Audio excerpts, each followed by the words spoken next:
Oh, it's bloody freezing.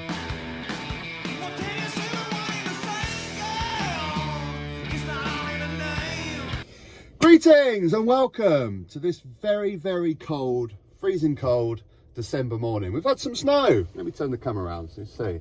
It's quite delightful, isn't it? A little bit of snow. Now for me, this is actually the perfect amount of snow for me because as someone who drives a van for a living, let's set off, I don't like having constant snow and ice and everything. So yesterday we had a nice little downpour of snow. It was very Christmassy. It was very delightful. But it's starting to melt away now, so I can actually drive down the roads perfectly fine. So come and join me. I've just delivered a sofa. I'm about to go deliver another one over in Worthing. Come and join me. As always with my Drive Me videos, I'll timestamp all the various topics that I talk about, so you can go down below, skip forward to a certain topic if you want to do that, or come and join me for the whole drive. Now I believe that it's only been snowing in Brighton actually, so as we start heading towards Worthing, the snow will probably clear up a little bit, but we'll see. It's very nice, very nice. I don't think I've done a Van Man Talks video in the snow before, so that's a start. I got my hat, I got my scarf, we're all ready to go. So first topics, basically I guess in this video, I just want to talk about the couple of live stream videos that I've done over the course of the last week. Various different ones that I've done, and some that I've got coming up this week as well. We'll go straight to the one that I've done most recently with the No Justice YouTube channel. Fantastic conversation. I really enjoyed talking to her. She's got a wealth of knowledge on politics and economics, and it was very interesting to tap into that and just pick her brains on certain subjects. She's obviously very much to the left when we're talking about Labour, because that was our main topic of discussion really, the sort of infighting in the Labour Party. How does the Labour Party best accommodate all the different views that it has in the party? And that's what we were talking about. It was really interesting. I've wanted to for a while get someone in who's, you know, more to the left of the Labour Party, ever since we've had the documentary on the Labour Files about the anti-Semitic rumours of Jeremy Corbyn's Labour government, and how that was emphasised to push out the left from the party. And recent things we've had, well, Starmer announced a couple of days ago, didn't he, that he won't be letting Jeremy Corbyn run in his constituency. Also the MPs that are being picked to represent the constituencies, they seem to be pushing out all the left-wing candidates. And we just tried to, I mean, I'll put the link below if you want to watch the full live stream. I'll put a link to the No Justice channel as well, which is a really great channel. But it was really interesting going into everything about this, because it is a hard thing for Labour to have to deal with, and that they have to accommodate both sides. I mean, really, it's like having a coalition government in the party. You know, that they have to represent both sides. They have to accommodate both sides of the argument.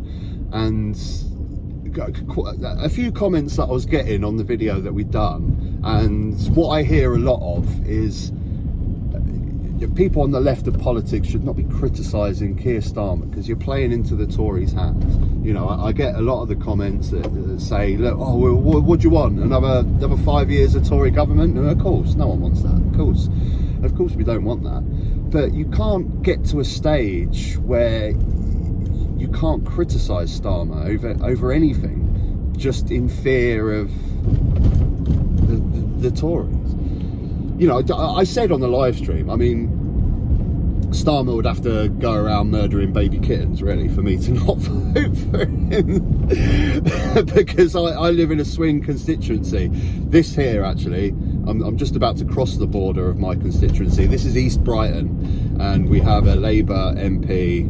We've had a Labour MP for the last two elections, but before 2017 it was a Conservative MP, so it's a close call. So I mean, I'm always going to vote Labour because it's the only alternative, and just in general that's going to happen. But we can't get to a point where you just can't criticise anything that the Labour Party are doing. We want them to win, we want them to succeed, but we also want to push the agenda that you can't there's two sides of this political party, the left and the centre, and you can't just completely shut down the left, which is what it appears Starmer is doing more and more of. And you know, I get the argument that the left of the Labour Party have had their time. They've had 2 elections under Jeremy Corbyn. Obviously there's a very good argument how the media betrayed Corbyn and how the centre of the Labour Party basically squandered his chances of ever being able to win an election. There's an argument to be had there, but the point that Starmer that is making now is they've had their chance, they're not electable. We need to basically just snuff out any whiff of left Labour side to win an election, because we have to win. And you know, there's arguments for that, there's arguments against that, and the tactics that he's using it's upsetting the left of the Labour Party, but as we know, the left of the Labour Party is not really who he needs to appeal to win the election, is it? He just needs those states. He'll still win his seats in London. He'll still win my constituency. I'm sure he will. He'll still win those key seats where the left of the Labour Party lead. They haven't got any other option to vote for. But what he needs to attract is the floating voters, isn't it? And with the floating voters don't like any sniff of Jeremy Corbyn style politics in the Labour Party. It's hard. It was a really interesting conversation to have, because I do legitimately see both sides of the argument. You know, I understand for Labour to be electable, but I think a couple of the points that No Justice was making on the live stream is that a lot of these Jeremy Corbyn style politics are well loved amongst everyone. You know, nationalisation of the railways is always a good one to point to. It's a very, very popular policy.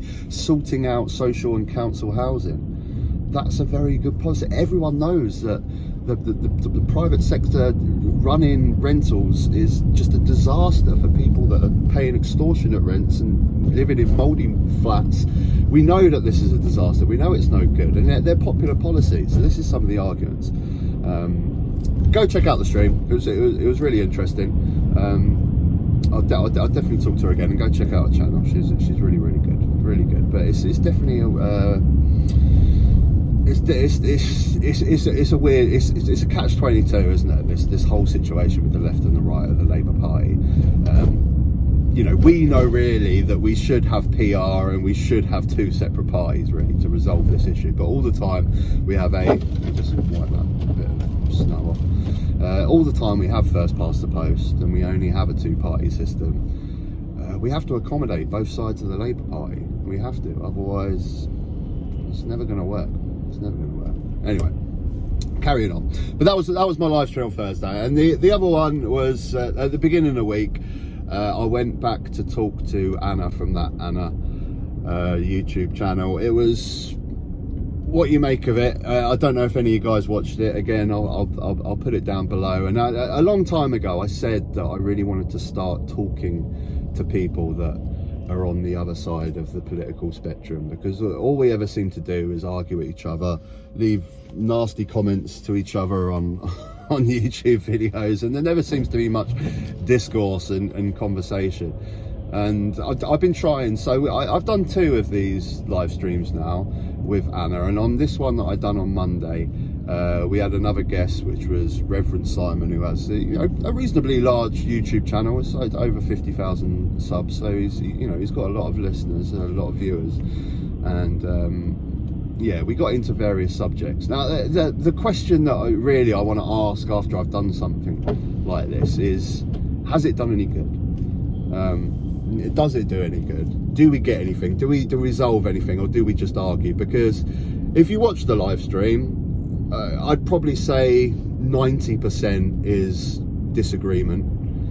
40% of that is quite passionate, maybe even verging sometimes on angry disagreement. So do we actually get anywhere? But I think there is about 10% where, and it happened at the end of the video, where we find some sort of level ground. And after having that, the conversation, the live stream was mainly about immigration. We got onto other subjects later on in the video, which I'll touch on in a bit. But the video was mainly about immigration. Now, after reflection, what I feel about the whole conversation is, I think that I'm guilty, and some of us on the left are guilty of only looking at the positives of immigration, which there are an abundance of, massive positives from immigration. And I think on the other side, on the right side, the people that are anti-immigration are guilty of only looking at the negatives. And this was mainly the overriding point that I was trying to make during the conversation. You know, I understand that there are problems in certain areas in the UK that have had large amounts of immigration where people are not integrating properly. You know, we talked about places like Blackburn, where they've got a large Indian, Muslim, Pakistani population, and they just haven't integrated well. I mean, that's just something that doesn't happen overnight. That's a long systemic problem that's been happening ever since we invited people from the British Empire to come over here and work. You know, when they came here, what response did they get? Oh, fuck off. Pretty much most of the time, that's kind of the response they got. And of course that breeds resentment, and then they want to fight back, and then it's back and forth, and now we're 2022 and the problem's still there. It's not going to be solved overnight. And my point that I'm bringing up is that I think people on the right are only focusing on the negatives, and I think we're guilty on the left of doing the same thing, only ever looking at the positives. Now, I think that the positives way override the negatives, and I think the negatives are small issues.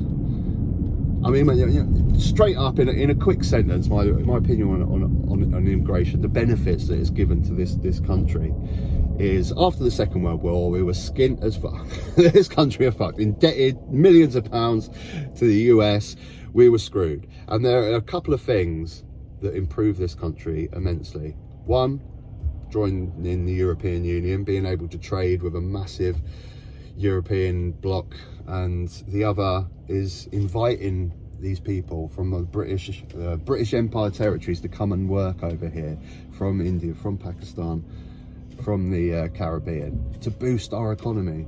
And we become a wealthy, rich nation because of those two things. That's why we get the benefits that we have right now of, well, okay, 12 years of Tory government has kind of eroded 40 years of progress, but we did have, you know, a good level of education, a good level of healthcare, a good level of public services. You know, these are all the fruits from immigration and boosting our economy and making us a wealthy nation. If we didn't do any of those things, if we didn't join the European Union, if we didn't invite people to come over here and work and boost our economy, we'd still be a third grade skint nation. We would.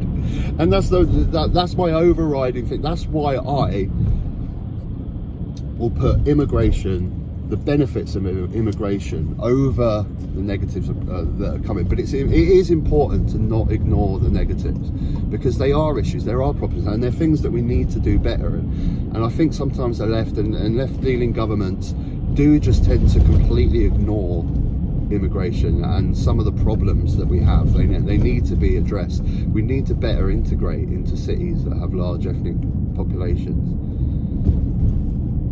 I don't know.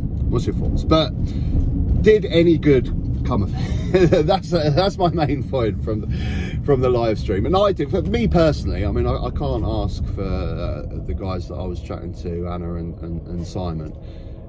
It made me look at it differently. It made me think, yes, you know, even though I overridingly support the massive benefits that we get from immigration, it is important to look at the negatives. We do need to, and I hope maybe those guys' eyes have opened up a little bit to the positives of immigration. We shouldn't forget those positives, because they are massive positives. I underliningly, you know, I can't push this point enough. This country is a rich, prosperous country with excellent, I know they've been eroded away for the last 12 years of Tory government, but still to the standards of most other countries, we have decent healthcare, we have decent enough education, and these are all things that have been brought, boosting our economy from immigration coming in, working hard and paying into the economy. And it's another thing that I just think that people forget so much, is the amount of money that immigration workers from other countries boost into this economy. Anyway, I'll babble off for ages. But I guess sort of the last sort of half an hour of the video was when the topics kind of changed, and this is where I'm going to be getting into. I'm going to be doing a live stream this week, Thursday, with a good friend of the channel, Nought. He's done some brilliant videos on his channel. Again, I'll link it down below. But one of his main things that he's done videos on his YouTube channel is misinformation from Instagram, from TikTok, and all these sorts of things. How easy it is for people to make videos and just give out misinformation. And that leads me on to the sort of last sort of half an hour of the live stream that I've done with Anna. She brought on her friend Simon, like I said, and we were talking climate change. Now this is something we're going to get into on Thursday. Is there any benefit from debating climate change and science? Like I say, immigration, you know, there's a conversation to be had there. I'm going to fix that while I'm at these red traffic lights. I'm going to take a little swig of coffee. I've just noticed the snow's all gone now. I didn't have to drive far. I must have, literally the cut-off must have been right in the centre of Brighton.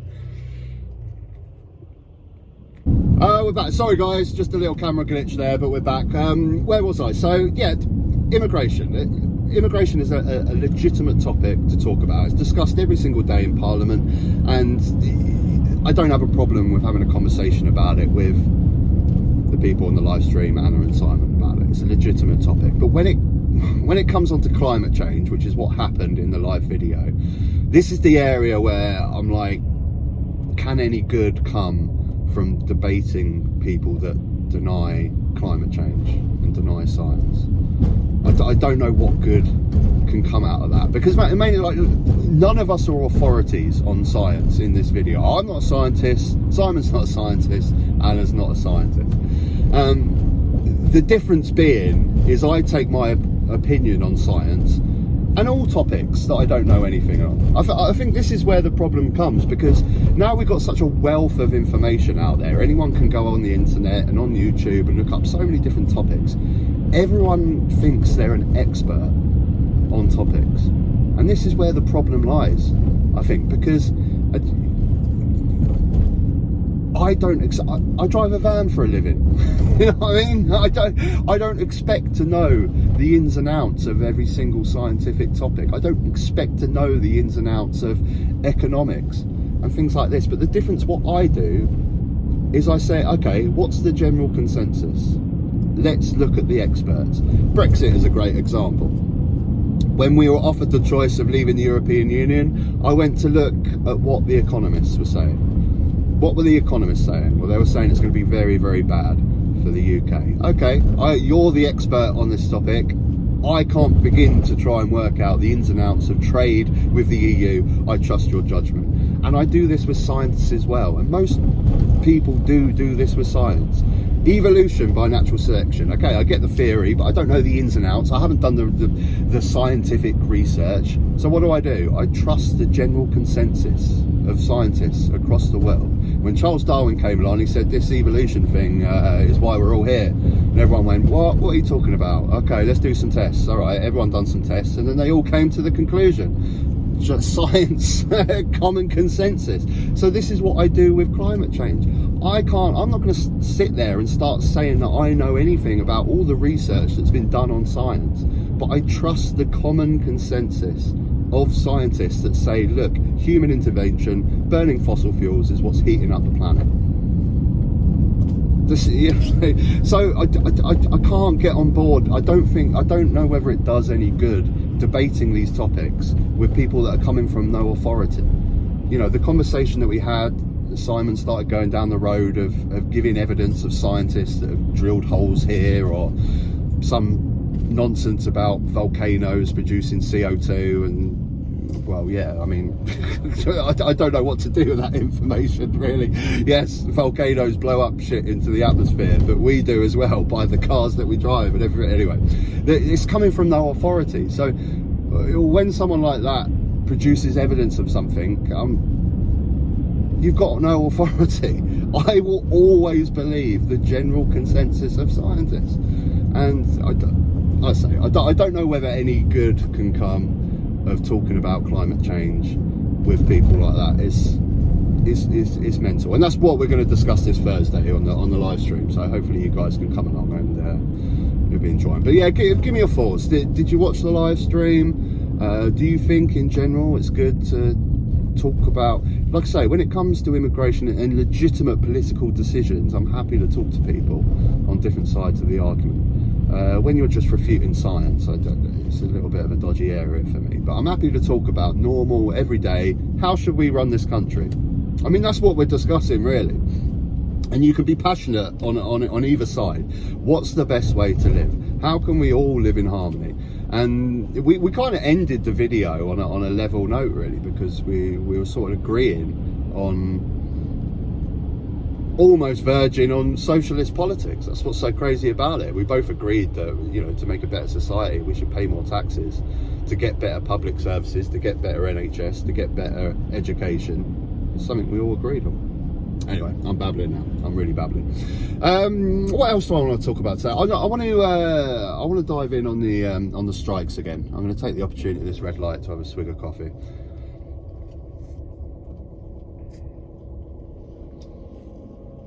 I'm going to be drinking until it goes green, so do bear with me.